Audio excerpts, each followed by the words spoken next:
Depuis le 5 mars, la capitale économique de la Côte d'Ivoire vibre aux couleurs du marché des arts du spectacle d'Abidjan. Des drapeaux de couleur orange et blanc flottent sur les principales artères de la ville d'Abidjan. Le Massa, événement biennal pour promouvoir la culture africaine et célébrer le panafricanisme à travers des spectacles et des représentations artistiques.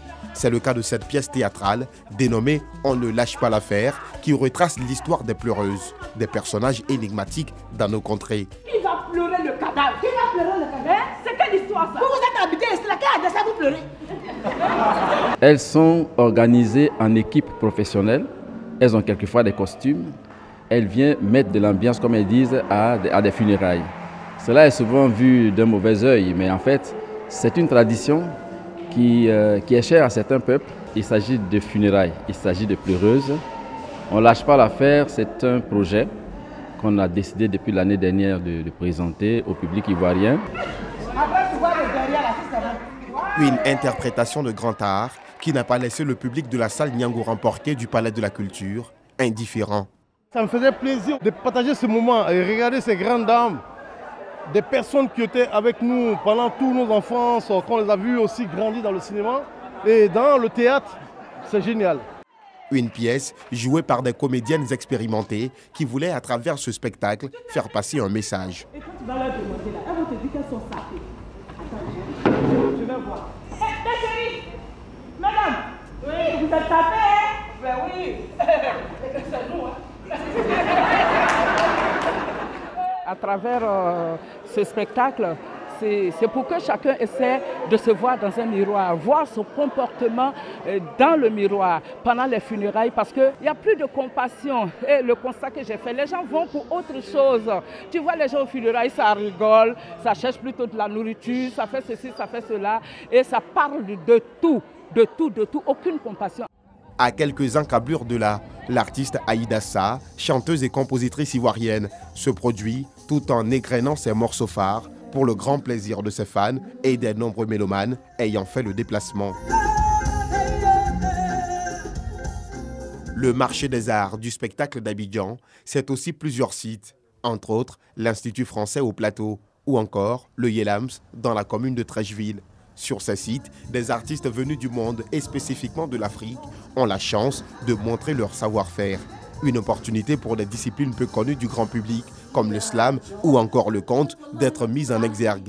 Parlant de conte, Floppy Mendoza, conteuse ivoirienne que nous avons trouvée en pleine répétition, est visiblement très heureuse de participer au Massa 2022. Conteuse professionnelle, elle prépare son spectacle prévu dans quelques heures à l'Institut Goethe, dans la commune de Cocody. On avait déjà fait une première représentation.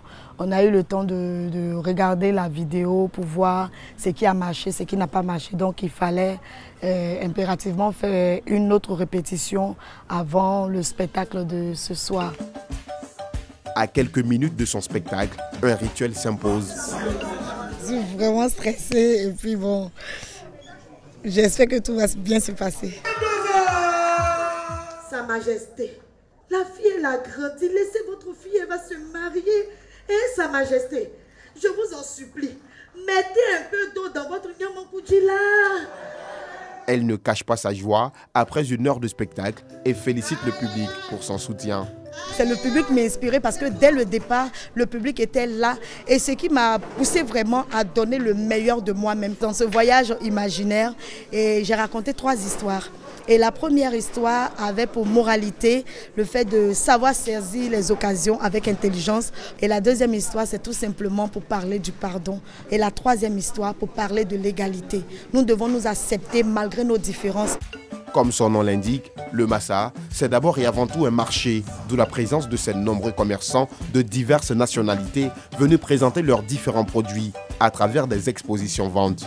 Le Massa, c'est aussi des stands gastronomiques. Il y a d'autres qui n'ont jamais vu du poisson braisé et puis à checker. Ils voient, quand on les présente, ils veulent manger. Quand ils mangent, en tout cas, ça les plaît. Ils viennent nous dire qu'on a très bien mangé. C'est d'abord une opportunité de faire connaître nos produits parce que nous sommes une jeune structure et aussi de partage d'expérience, c'est-à-dire de voir aussi avec les autres qui viennent présenter leurs produits, de voir qu'est-ce qu'on peut tirer, qu'est-ce qu'on peut même utiliser par rapport à la mise en valeur de nos produits que nous avons ici. Si quelqu'un arrive chez moi et acheter les produits là, il ne regrettera jamais. Parce que c'est à l'œuvre qu'on connaît l'artisan. Exposition de divers produits, présence de stands gastronomiques, un véritable bonheur pour les amateurs de la mode africaine et les férures de bonne cuisine. Je suis venue aujourd'hui voir les différents stands du Massa et j'ai déjà eu une bonne impression. Les stands sont bien, on y trouve du tout de chaque pays déjà et c'est bien en fait. C'est très bon, c'est très bien préparé avec des gens très accueillants et des plats délicieux. Hier on a mangé un choukouya. J'aime beaucoup l'ambiance du festival. Ayant la lourde charge de piloter cette activité, le directeur général du marché des arts du spectacle d'Abidjan nous explique le changement de dénomination tout en annonçant quelques innovations de cette édition. Le Massa, à l'origine, c'est le marché des arts et spectacles africains. C'est dans les années 90, ça a dû changer, c'est une volonté politique parce que la Côte d'Ivoire a voulu garder les sièges du Massa ici à Abidjan. Donc la dénomination est passée de marché des arts et spectacles d'Abidjan. Il y a 26 pays invités, ils viennent de partout. Les innovations majeures, vous avez dû constater, première chose, le 8 décembre dernier, nous avons fait le lancement du Massa. Ce lancement avait pour objectif de réchauffer l'esprit des gens, l'esprit des artistes, l'esprit même des mélomanes pour leur dire attention, au mois de mars, on aura le Massa sur Abidjan. La deuxième innovation, vous avez constaté qu'il y a une mascotte Massa.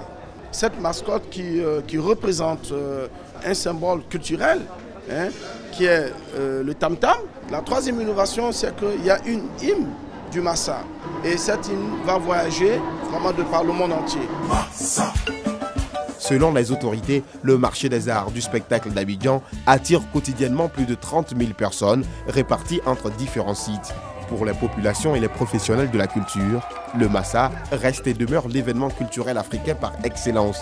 Ses portes ont été refermées ce samedi 12 mars après une semaine de fête.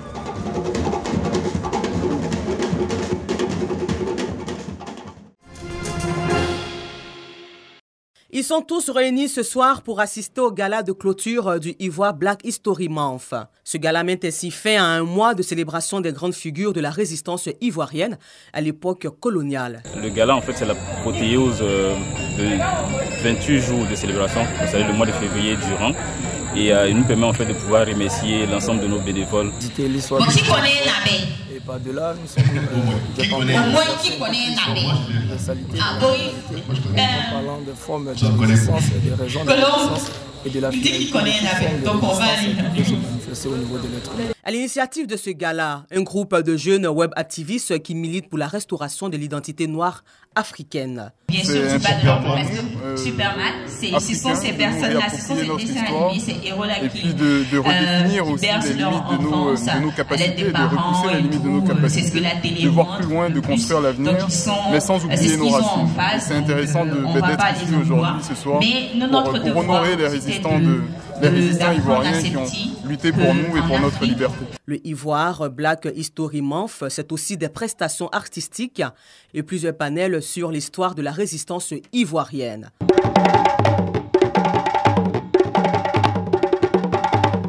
Le Ivoire Black History Month, IBHM, est à sa 3e édition. Le tournoi des vétérans d'auto de la Coupe Rolly Gottmut, qui s'est déroulé le samedi 26 février 2022 dans la commune Nzassa, a tenu toutes ses promesses.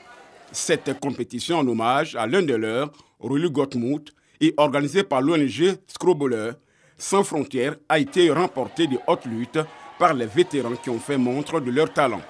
Ainsi, Ngué Sansartuné et Miss Fabiola se sont adjugés le trophée de cette édition. Pour nous, c'était de rassembler ces personnes qui se sont perdues de vue, qui aujourd'hui pourront renouer ces liens, de sorte que nous puissions continuer à promouvoir le Scrabble en Côte d'Ivoire et profiter pour préparer la relève qui s'annonce déjà, je dirais bien, avec des exploits que nous avons au sein des jeunes.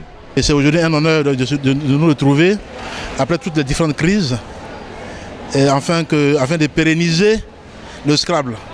On a un championnat d'Afrique dans 2 mois. Et 2 mois après encore, on aura le championnat du monde. Donc on a une préparation qui débute la semaine prochaine pour vraiment remotiver, redonner de l'allant à nos athlètes. En attendant le prochain rendez-vous en 2023, ce fut un bel exemple de rapprochement et de cohésion sociale entre les anciens et la nouvelle génération.